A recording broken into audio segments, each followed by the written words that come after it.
তোমরা কারা কারা এই লোটে শুটকি মাছ খেতে পছন্দ করো বলো তো কমেন্ট করে দেখি। আমার মতন কজন মানুষ আছে এই শুটকি মাছ খেতে পছন্দ করে। অনেকে শুনলে তো নাক সিটকে বাড়ি চলে যায়, কিন্তু আমার কিন্তু বেশ দারুণ লাগে। কিন্তু এই যে ওর যে খুব ডিম্যান্ড, আজকাল বাজারে ওকে খুঁজে পাওয়া যায় না, কিন্তু আজকে পেয়েছি, তাই কিনে নিয়ে চলে এসেছি বাড়িতে। ভালো করে গরম জল দিয়ে ধোলাই করে ধুয়ে ফেলে দিলাম মিক্সি বাটিতে। একটা গোটা বড় পেঁয়াজ ও একটা গোটা বড় রসুন, তার সাথে 8 পিস কাঁচা লঙ্কা দিয়ে ভালো করে পেস্ট করে নিলাম। আর এদিকে গরম করে নিলাম কড়াইটি, তার মধ্যে দিয়ে দিলাম সর্ষের তেল। রান্নাটি কিন্তু পুরোটাই সর্ষের তেলেই করব আমি।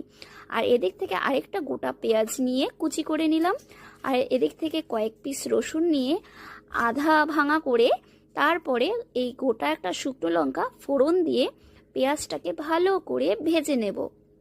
ভেজে নিয়ে ওই যে মিক্সিতে পেস্ট করে নিলাম, ওই শুটকি মাছটা ভালো করে কষিয়ে রান্না করতে হবে। সেই রান্নাটা দেখতে গেলে পার্ট 2 দেখতেই হবে যে।